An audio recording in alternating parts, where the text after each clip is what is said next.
Hello दोस्तों, नमस्ते, प्रणाम। मैं पुष्पा अम्बेडकर नगर से स्वागत करती हूँ अपने चैनल में। तो दोस्तों, आप सबके बीच में मैं बहुत ही प्यारा गीत लेके आई हूँ और आप सबको जैसा लगेगा कमेंट करके ज़रूर बताइएगा।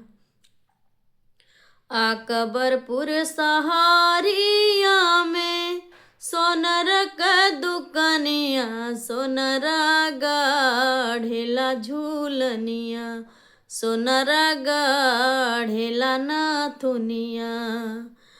अरे नाथुनी पहिरी गईनी नेउरी बजरिया, लोगवा मारेला नजरिया, लोगवा मारेला नजरिया।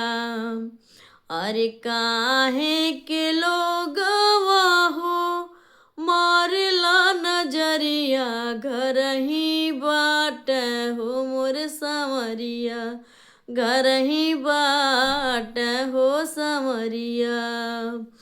अरे अकबरपुर सहारिया में सोनरा का दुकनिया, सोनरा गढ़े पैजनिया, सोनरा गढ़े हो पैजनिया।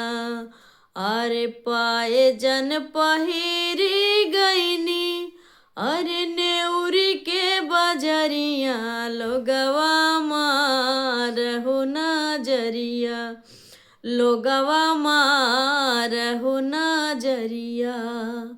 हरे काहे के लोगवा हो मारला नजरिया, घर मोर बाट हो मोर संवरिया, घर ही बाट हो संवरिया। तो दोस्तों, हमारा गाना कैसा लगा कमेंट करके ज़रूर बताइएगा। आप सभी लोग का बहुत बहुत धन्यवाद।